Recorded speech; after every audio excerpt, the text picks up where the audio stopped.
45. And he's got to go through this all over again. And very emotional. He cried a lot. If you cry, it's all right, by the way, you know. I have been speaking about it since, 25 years, so I don't get so emotional anymore. I do, I think, mostly when I speak of my father, having to take me to the Nazis, that's all. But that was so terrible. The man was sick. He lives in Palmyra. Such a sick man, and he had to do it again the next week. That is painful.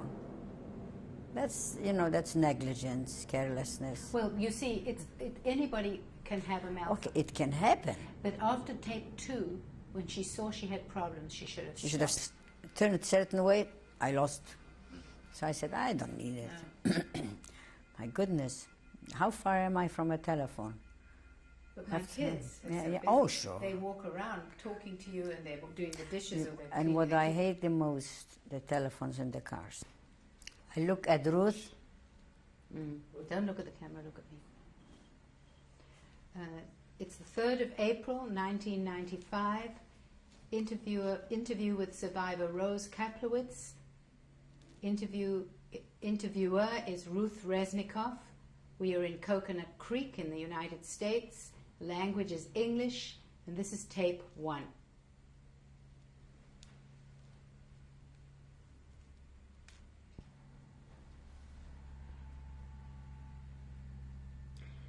It's the 4th of April, 1995. I am Ruth Resnikoff, Ruth R-E-S-N-I-K-O-F-F, and I'm interviewing survivor Rose Kaplovitz, Rose K-A-P-L-O-W-I-T-Z. We're in Coconut Creek in Rose's winter apartment in Florida, USA. The interview is in English.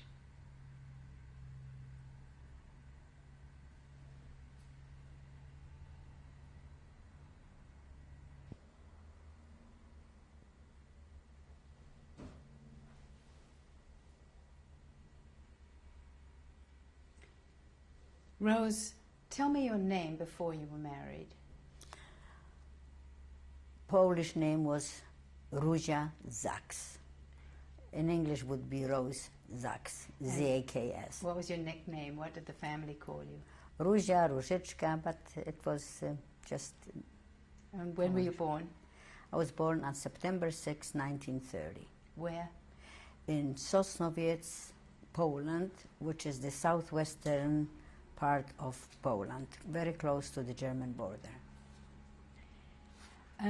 Tell me something about the Jewish life of Sosnowiec. I think when I look back today, I think I had a very happy childhood. We lived on a street that was mixed. There were Jewish people living there as well as Polish Christians. We children got along, played together nicely. Our school, which was public school for Jewish children only, was practically across the street from us.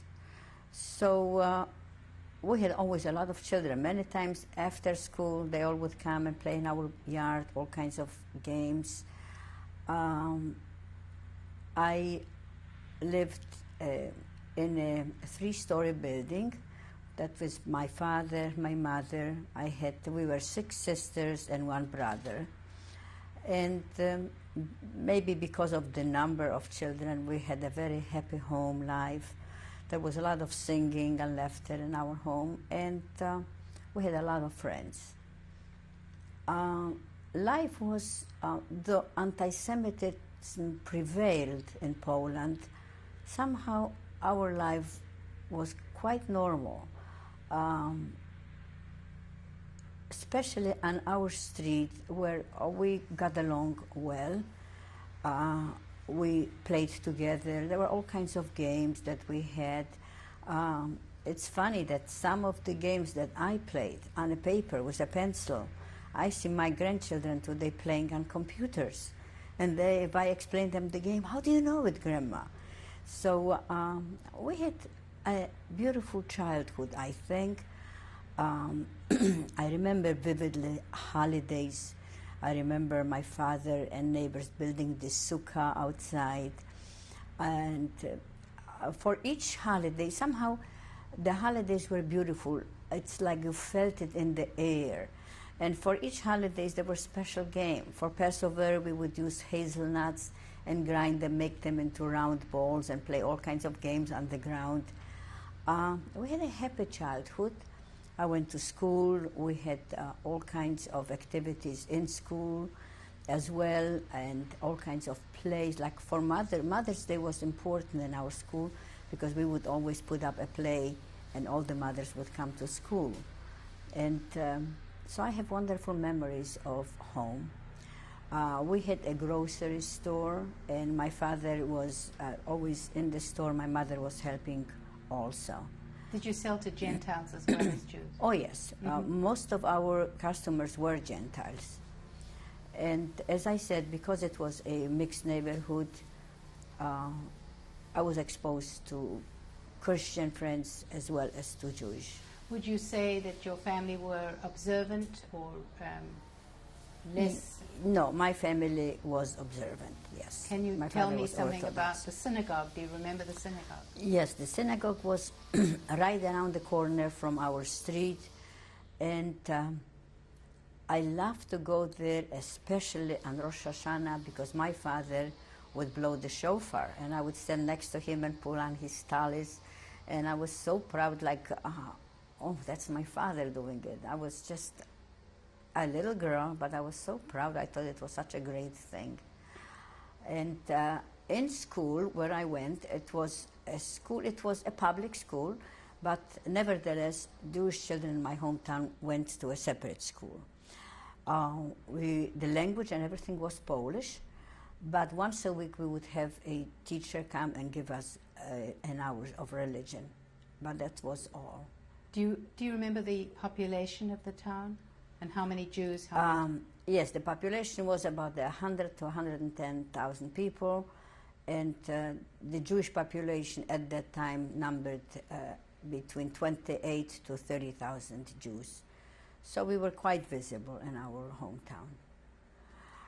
There was also a huge, great synagogue, which was gorgeous, but of course we were not going there because my father walked to temple, so had to be around the corner. Do you remember your grandparents? I very, very, very slightly, not much, but because they lived. Well, one grandmother lived in my hometown, but she died, and I don't have the recollection.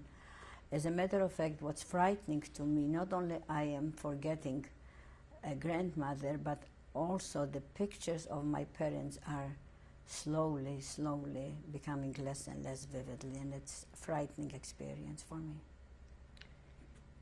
And you say you didn't experience any anti-Semitism before the war? No, I didn't say that. No, Oh. we did, but we learned to live with it and accept it and go on. What kind of event do you remember?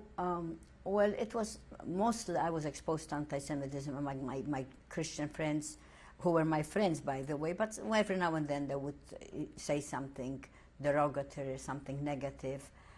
But we would speak back to them. And one thing, we, or at least my family, members of my family, we never ran away. If somebody wanted to hit you or something, we stood our ground. So soon they realized that we are not going to run, so they couldn't frighten us enough. My brother played soccer together with Jewish and Christian friends. So I cannot say that I personally was exposed to anti-Semitism, though there is something that I'll never forget. In the summer of 1939, we got up one morning, and when my father opened the store, two Christians that we did not know stood in front of the store with a sign, "This is a Jewish store. Do not shop in a Jewish store." And it was a shocking experience to me. You were there that day? Yes, and that was before the war. Just to go back, you had a family of 7 children. Where did That's you right. fit in? Tell me about your brothers and sisters. Well, I was the second youngest. So I have all older sisters and a brother. And we had a wonderful life, really. Like, my sister was a very good skater. My father would tell her if she goes skating, she's got to take me along. Of course, she wasn't happy. She wanted to play with her older friends. But sometimes she had to take me along. Or sometimes my two older sisters, my sister Manya and Tola, went to a movie, and my father and mother said, take her along. So they would, and once, I never forget that, and I always remind them, it was a movie that a child under a certain age could not enter. So they told me, Ruja, sit here in front of the movie on the steps and wait for us. I did. I was crying, but I did. And on the way home, they said to me, better don't tell father or we'll never take you again. But we had a wonderful life. Tell me about the Hanoah Hatzioni. Oh, that was a Zionist organization to which members of my family belonged. I was too young. I did not join it until during the war. But it was an organization where Jewish youth would get together. There were many organizations in my hometown: Hanoah Hatzioni, Hashomer Hadati, Hashomer Hatzair, Gordonia, Beitar, almost every branch of Zionist organization, and they were quite strong. And while you were growing up, Hitler was strengthening his power so close to you in Germany. Right. Can you remember the effect that had on your family? Did they discuss it? Before the war? Yes. Yes, but you must remember, well, first of all, in 1938, many Jews came to my hometown from Germany. They were expelled from Germany because they were actually born in Poland. And at that time, the Poles were not so willing to take them in. And many young members of the Zionist organization went to the border and tried in very different ways to get them in. There were some that came to my hometown, and one of the families lived on our street, and the girl of that family became a very close friend of mine. But as the war was imminent, and we realized that sooner or later something will happen, my father at that time, also there was talk about a war with Russia and stuff like that. And the people of my hometown were hoping that if a war comes into being, that it would be, and Poland should lose or whatever, it's better Germany than Russia. For they remember the condition under Russia from World War I. Of course, they had no idea, no inkling of what Germany would become to us Jews. Did you ever listen to Hitler's speeches on the radio, or can you remember your parents discussing the Nuremberg laws? Before the war, not much. We were not that informed of all the details of what German. Our radios did not speak of that very much, and the newspapers did not write too much about it. And shortly before the war, oddly enough, in Poland, instead of getting ready for the war, the government officials were sending out people to check which houses need renewal, which houses need painting, to beautify the street. Our street was beautiful, had flowers in the center, and somehow, maybe because I was still too young, I did not feel the effect of the oncoming war until almost shortly before. When we knew already that the war was imminent, my father and mother decided that because we were so close to the German border, that we should move inward. There was a train leaving next morning, and we took with us just the necessities, locked up the house, and we all went on a train to Kielce to be with my sister. I had two married sisters by then. One lived in my hometown, my sister Regina. The oldest one, she was already married and had a 3-year-old little girl. And my sister Tsesha got married shortly before the war and lived in Kielce. Can you spell that? Kielce. It was more inland, and we tried to get there by the train to be away from the border. When was this? In that 38? was in 1939. 9. Yes, yes. Can you remember the month? That was Summer? September, end of August or very beginning of September must have been then. And as we were moving, the train was moving, we were soon overtaken by the German Air Force, because we heard the bombers overhead, and as they were dropping the bombs, the train would stop, we would disembark. A few minutes later it would start and we would go on. At the next step, we realized that my brother Romek was no longer on the train. What happened, he and some other neighbors, I don't know if they didn't make the train or whatever, they returned home. So we went on, we were stopped, soon overran by the German armies, and kept there for several days until we were allowed to return home. Kept where?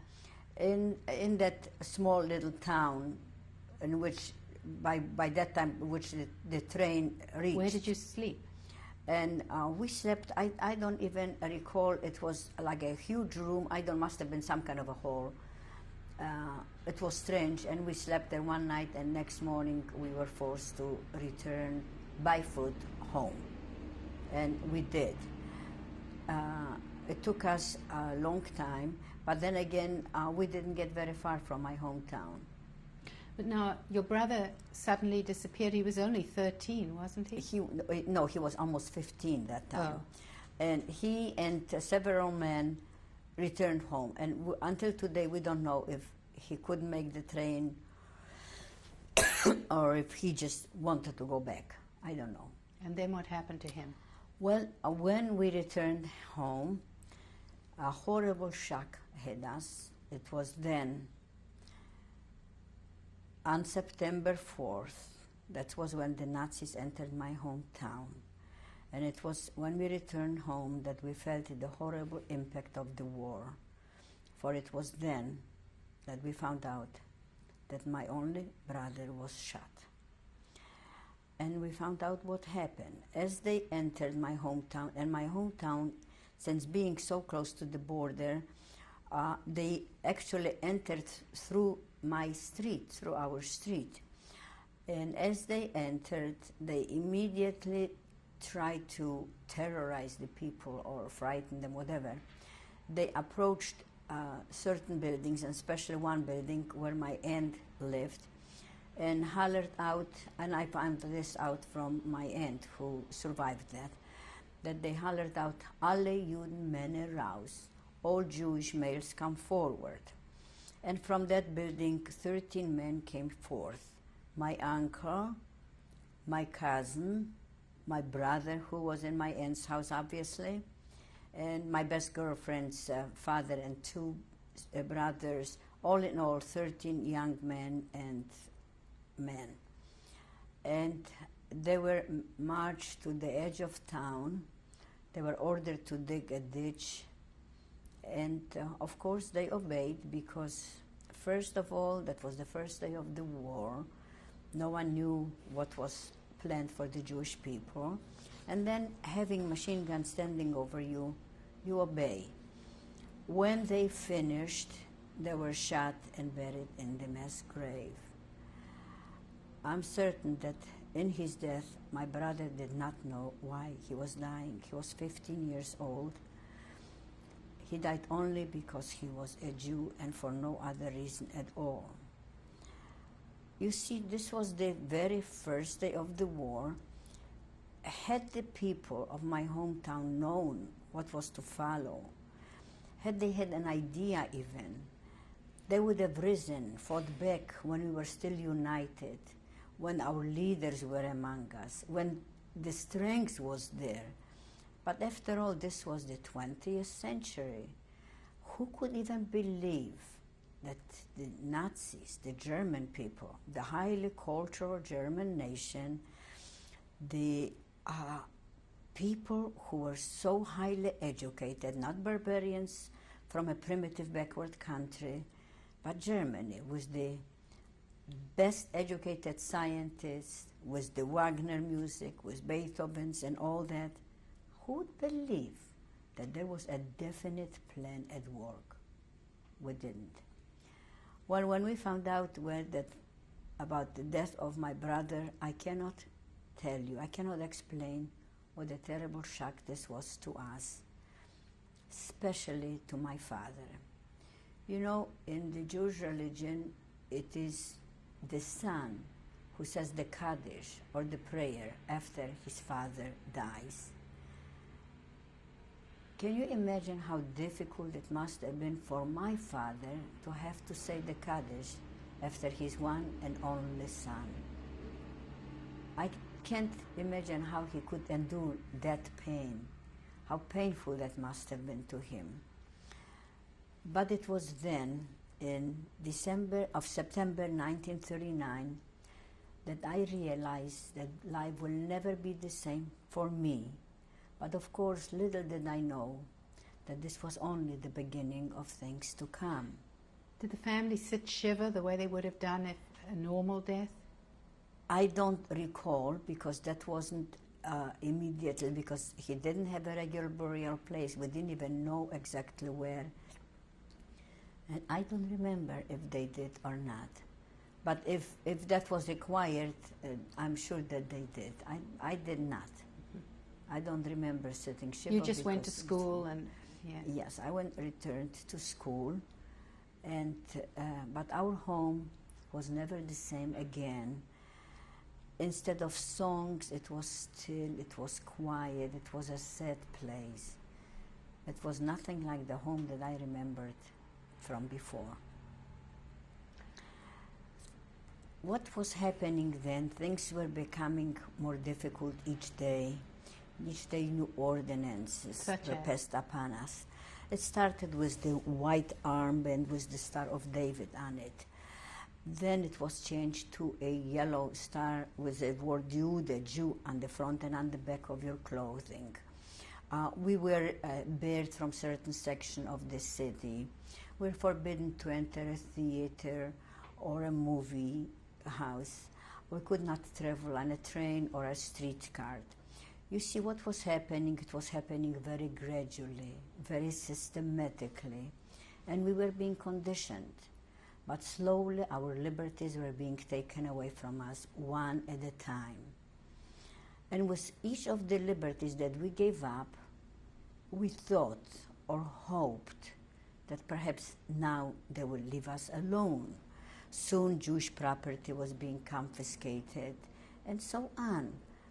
Because who could possibly have imagined or believed that things will get that much worse, to the extent, you see, the Nazis had a way of deceiving us. They deceived us all the way to the gas chambers.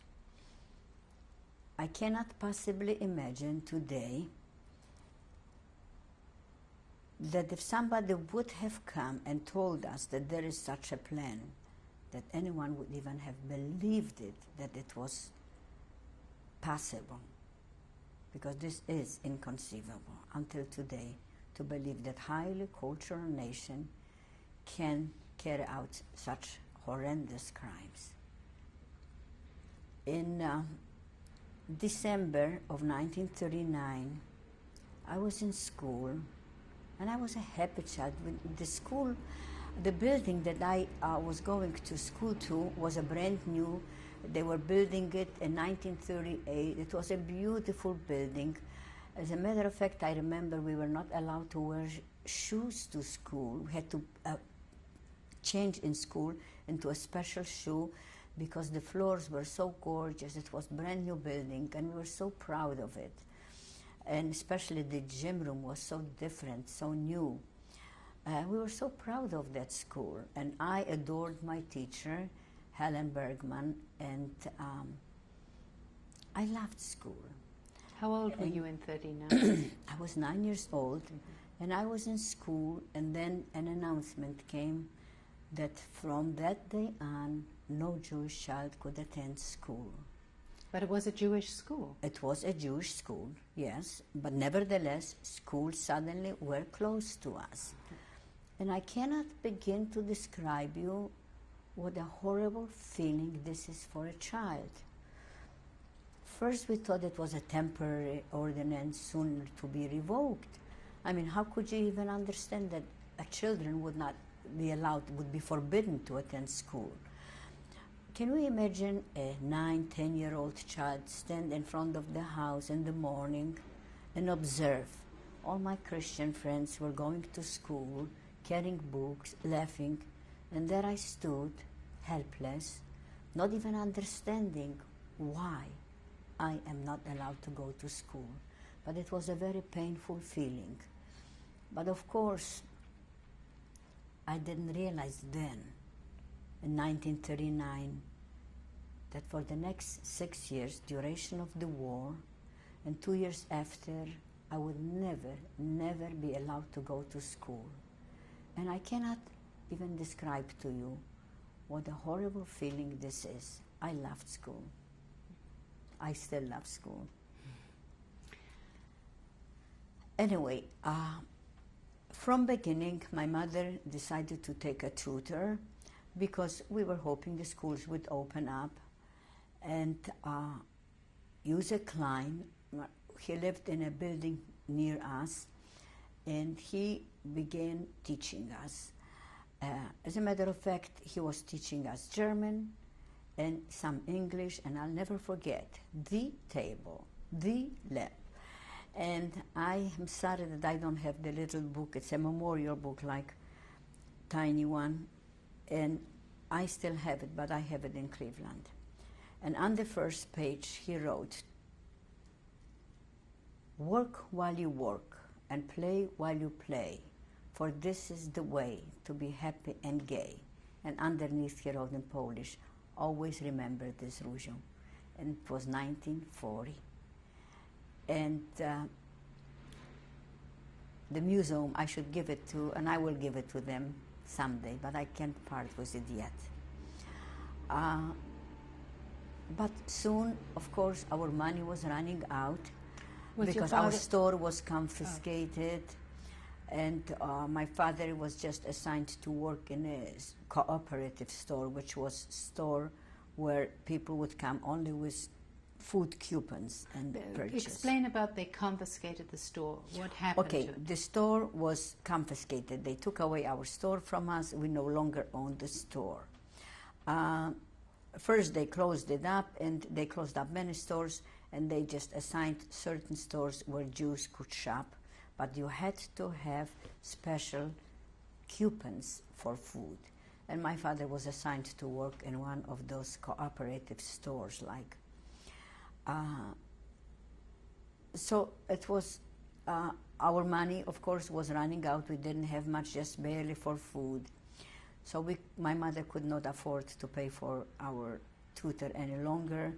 So we began teaching each other, like my older sister would help me, my younger sister I would help, and in turn we would try to continue to learn whatever and as much as we possibly could. But it wasn't very much under these conditions. As I said, life was becoming much more difficult as time went on. In 1940, end of 1940, the Nazi raids began. The Nazis would come, they were careful to keep the dates of the implementation of their policy secret. They would come suddenly, without any warning, surround a section of town, and would round up people. Or what was even worse, They would round them up, take them away, and we would not know what they did with them. And most of the time, they would send the young people to labor camps deep in Germany. I think we should continue on the next tape. You tell me.